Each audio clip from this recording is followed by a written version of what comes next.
Hello out there, viewers. This is another day, another episode on Spiritual Rhapsodies. My name is Elvin Jarrett, and I'm here again in the studio with a wonderful minstrel of God, a handmaiden in the hands of the Lord, a mother in Israel. She is Glory to God. Nikki Ojo. You're welcome, ma'am. Thank you so very much. Appreciate that. I see you have been in the music ministry for about how many years now? From school, that's since 87. How long would that be now? About close to 30 years or 31 Wow. years. Yeah. Now, your full name is Nikki Ariyo Ojo. So how do you put the names together? Okay, my name is actually Adenike. Ariyo Ojo. Adenike, but the stage name is Nikki Ariyo Ojo, from school. From school, back in school. Ojo is my husband's name. Ariyo is my maiden name, but a lot of people knew me from way back Ariyo. So at least there has to be a continuum. Yeah, continuum. And that's my dad. We're only 5 girls, so it's a way of Wow. And my husband is not against it, so that's awesome. That's fine. Awesome. The Lord has taken you through several battles. You fought several battles. And viewers, this is a woman that has fought several battles. You were married, got married in when, 1995? Yes, late 95. I got married late 95. I relocated to, I was in Belgium first, but later moved to London. I was in Southeast London. And I'll probably take the battles from there, because as a Christian, you keep fighting battles, just like David. He fought battles all, so probably take that one from when I got married. And in London, I was ill for a while. First, I had a chest pain and went to the doctors. And a team of doctors later called me and told me I couldn't give birth, whatever they saw. The medical terms were so long, too long. And they told me I couldn't give birth, that I won't be able to give birth or conceive. And my husband was in South Africa then. So I called him and I told him that I really didn't want to waste his time, that I probably should move on, that he's a good man and blah, blah, blah. Then he reminded me, in one of my songs, he reminded me, he said, Hang on, you told your husband as a wife? As a wife. You were about 2 or 3 years in the marriage then? Yeah, about 2 years. About 2 years in the marriage. And you said he should move on and look for another wife. Because they told me there was no way that you could have children. I could have children. And I'm not trying to be like Sarah though, but I just didn't want to waste his time. And then And your husband, being a spiritual man, said no way. Oh, and that's the funniest thing. Yeah, he's born again, but not, I didn't see, I knew he was a gentleman. I knew his kind of nature. But he didn't have the spiritual so I wasn't. I mentioned that we would. Yeah, and it was like, they told you, are they God? That's the first word. Because they were like 7, like a team of doctors. That was in London. In London, yeah, in London, Guy's Hospital. So it was like, are they God? If they're not God, then why? Whose report would you believe? He was not intimidated. He wasn't intimidated. And the funniest thing was, my uncle advised me to actually call him and not keep it a secret. My uncle, my mom's brother then, and not keep it a secret from him. So when he said that, my uncle was like, wow. It was quiet. And he went on and said, because you called me to say this, we're going to renew our vows. And that was 98. Yeah, that was 98. So we had to go back to Nigeria, to bless the marriage. And to the glory of God, it was that same month 98, I got pregnant in Nigeria. Against The doctor's report. And when I asked the doctor's report, so no matter what it is, or whatever reports they're giving you, I can stand. And that's why I have a message. I have a message for people, not one, not two, not three, not four, that there's nothing that is impossible for God or with God for Him to do. So when that situation happened in your life, how would you say your heart disposition was at that time? I won't lie to you. It's one thing to say, yes, you're a believer. It's another thing to stand firm at times. I mean, on those words. Yeah, you think you have the word. Yes, you have the word. You know the words. But when it's like, it came like a big blow, you know, because I love children. Yeah. And now telling me I can't have children, I can't even, so it was coming like, why, how? Because I got born again in school then, in 89, and it's like, then a lot of things will start playing. So when God came out and you actually conceived, how did you feel at that time? Oh my God, I gave Him a song.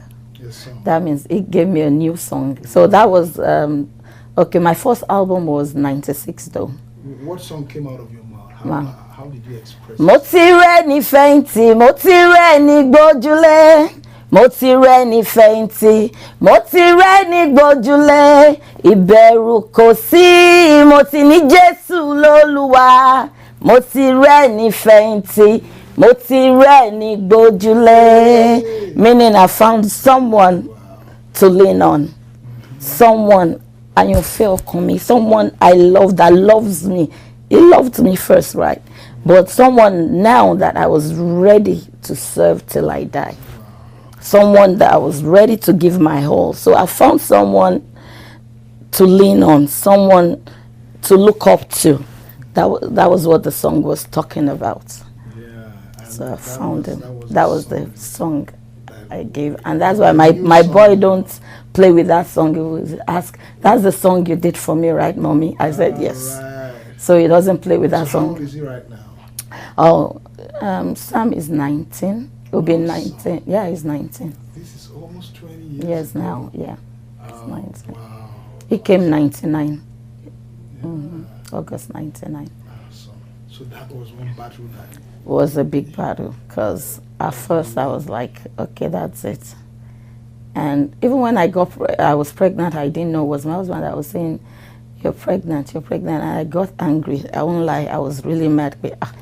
We're not even into the marriage now. I mean, like you said, you came to renew the vow. Now you're saying I'm pregnant. You're talking about pregnancy. You said you won't. I mean, it's not about me getting pregnant. Yeah, that's true. So now you're talking about pregnancy. I said, why? Just let's go see the doctor. I'm sure you're pregnant.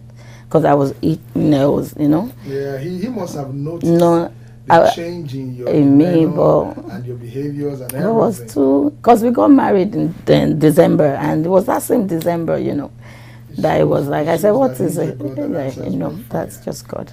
That's just God. That's just God. Wow. And throughout the pregnancy, I was not sick. I was not, you know, so it was just God. And after Sam, I call him Faishayodo, but after Sam, I had to wait again. I waited like 5-6 years. So in 2005, actually my husband would say, let's just concentrate on Shayo and give God our all. Yes. I mean, don't think about, I would say, it was done. Yeah. It was done. He's a good man. It's not, it was done. And then I said, that's not for me. I'm having another child. I will have another one. I kept saying it. I've kept professing it, and it's going to be a girl. So I got pregnant, and I had the baby 2005, and the devil was mad about that. There was another battle. Another battle.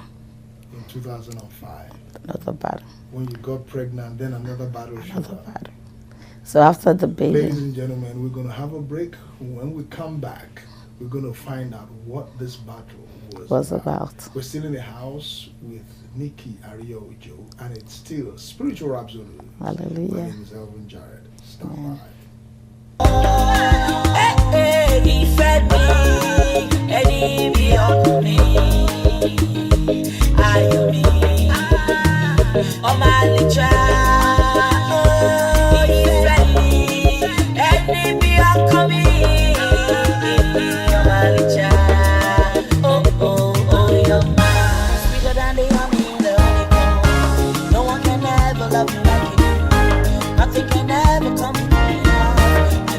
Yes, you're my number one. Sweeter than the honey in the honeycomb. No one can ever love me like you do. Nothing can ever come between us. I love you, yes, you're my number one. Sweeter than the honey in the honeycomb. No one can ever love me like you do. Nothing can ever come between us. Yes, you're my number one.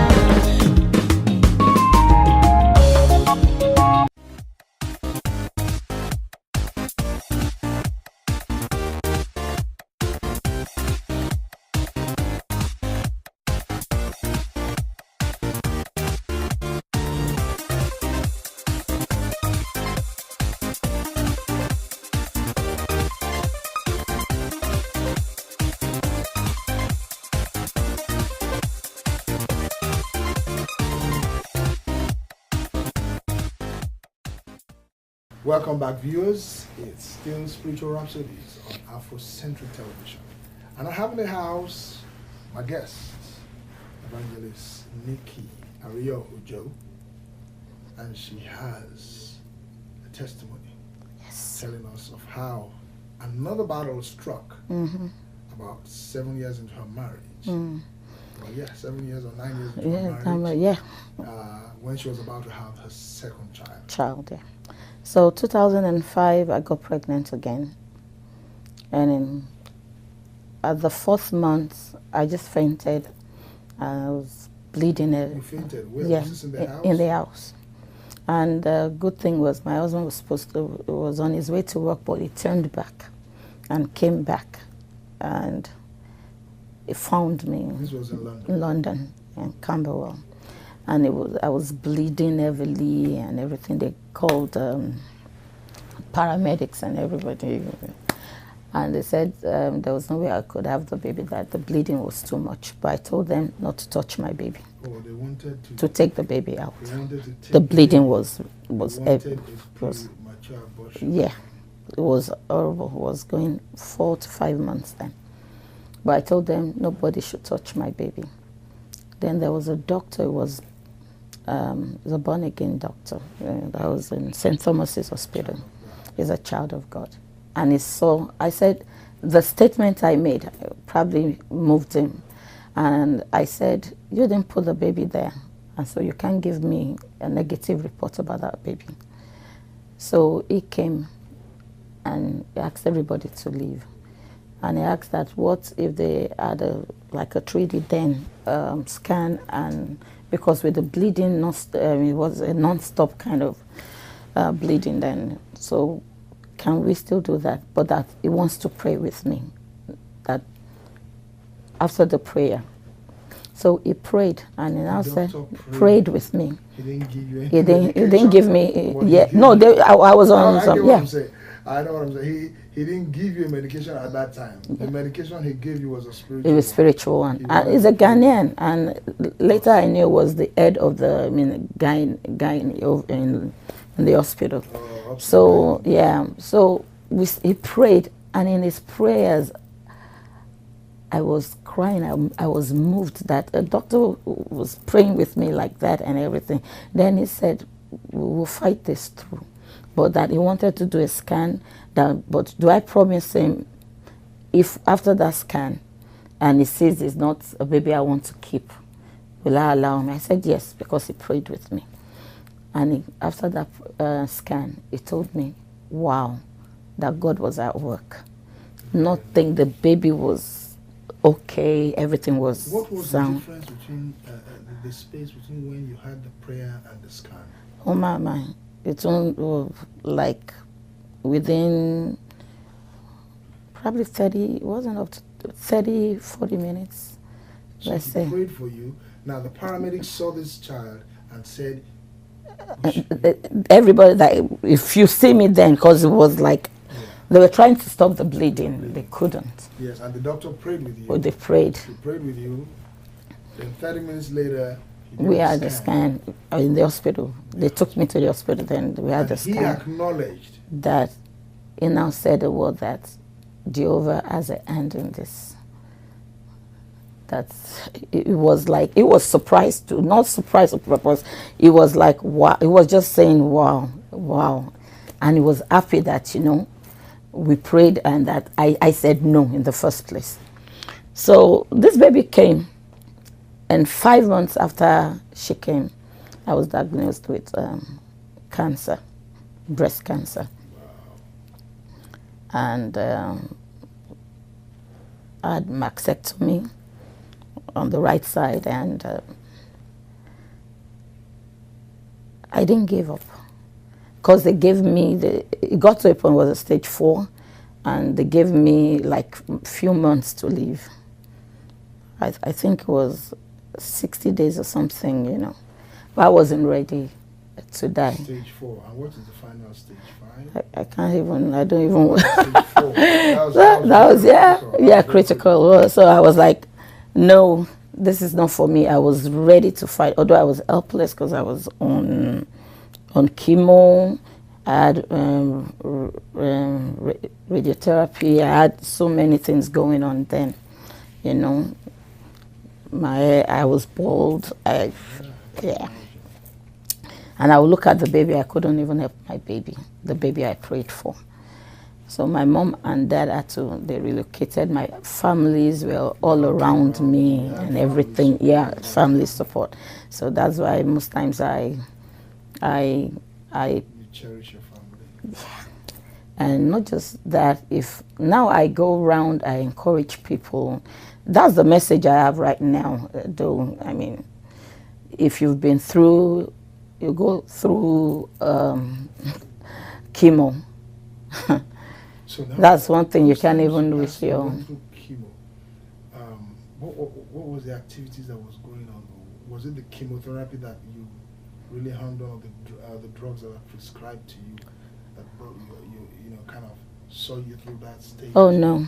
Because, then, it's not like now. A lot of things are, more technology and everything. It was okay then, too, but not the thyroxine, not the chemo. No. I was ready to fight it. Because I can remember my pastor then. Ready to fight, did you take boxing gloves? Yes, I did. So the breastplate of righteousness. Awesome. Now you're talking. So you fought it with the word of God. Oh, I fought with the word of God and with faith. Faith, that's the word. When you say that's faith, the word. Can you just explain to the person out there who's going yes. What were your thought processes every morning you wake up? What were the things you did? What was your mind disposition at that time? At that time. And that's what... Okay, I'll start like this. Most times now, when it's not easy to want to impact lives. You impact either negatively or positively. So most times when I go to talk to a cancer patient, or to the glory of God now, when few people that are my friends, they know, oh, Nikki's been through this, Nikki's been through that. So when I go to want to encourage them, it's not easy. One actually told me at a point that you don't know what I'm going through, so you don't know what I'm going through, so you can't. I said, really? Sometimes you just tell them what you did. What I did. You don't need to tell so them. Yeah, so apart from me opening up, before then I said, you must be ready to want to fight it. Because to me, it was just something the devil just felt, okay, I can fight, I can destroy with, because he's here to steal, to destroy. And I wasn't ready for no devil to steal my joy. And if you know me, I'm very bubbly with life. So I would wake up every morning and remind God of his words. I would remind God of his words. And there was no time I gave up telling people that, or I was scared within me that I was going to die. Yeah, at times the fear would come. I look at my kids that, oh, I won't be there. But the first day they told me about it and I got back home, my husband, that was the first time I saw him cry. And when he was crying, I asked him, why are you crying?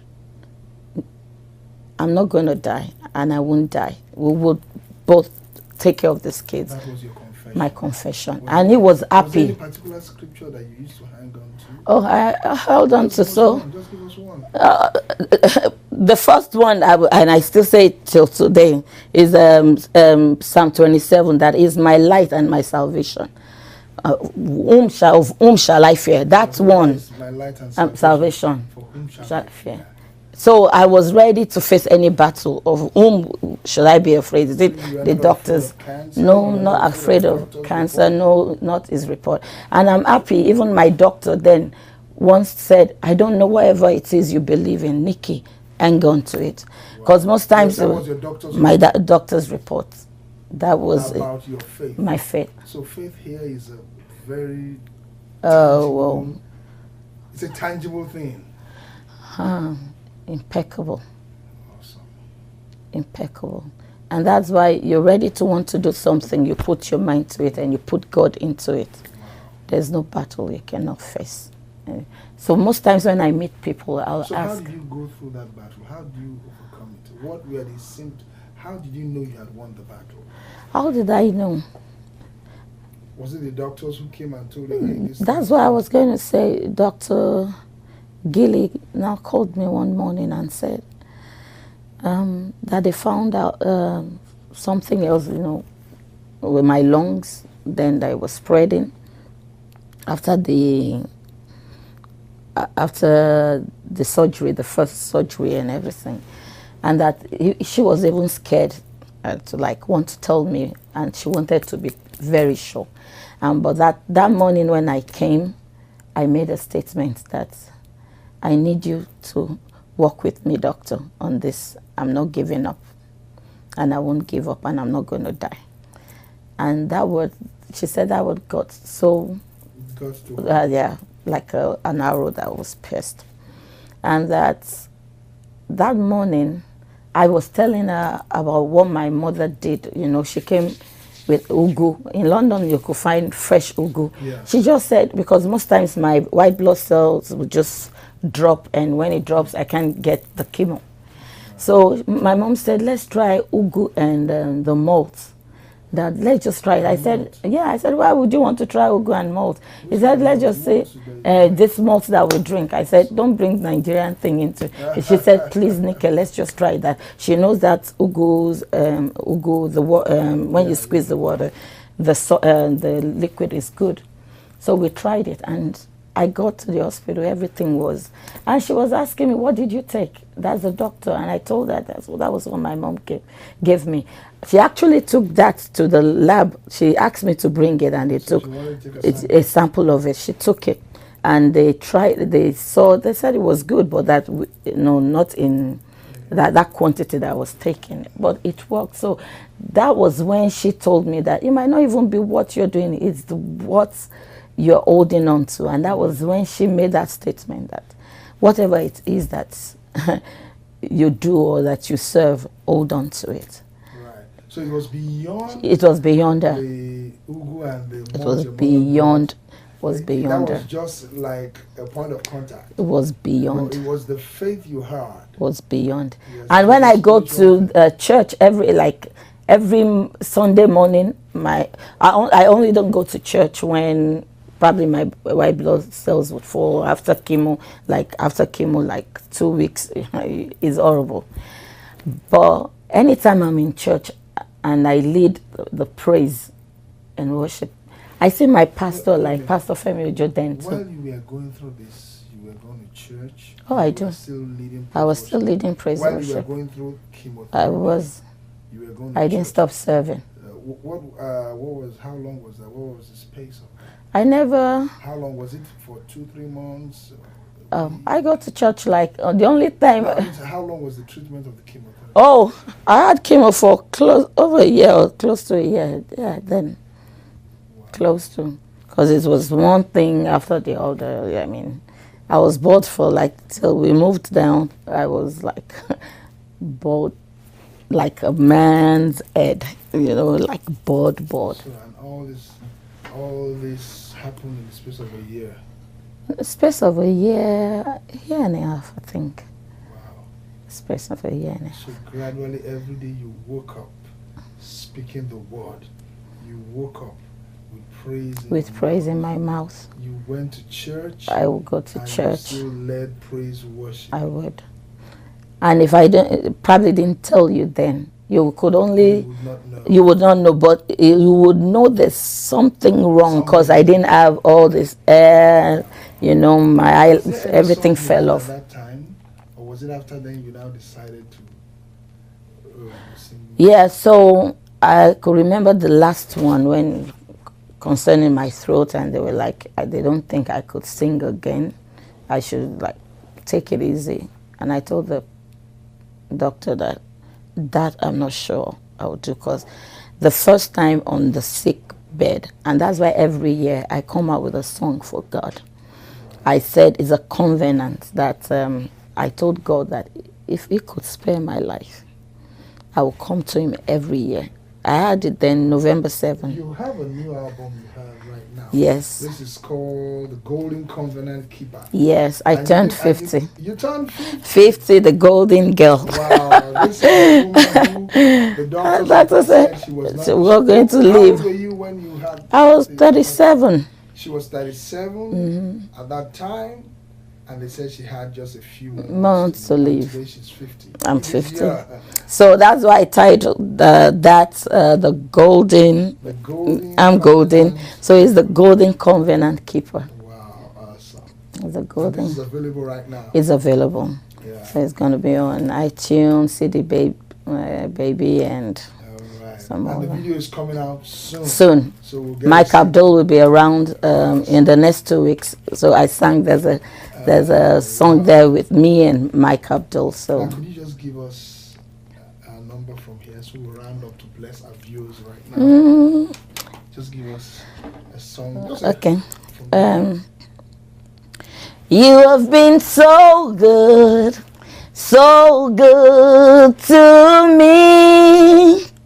You have been so good to me.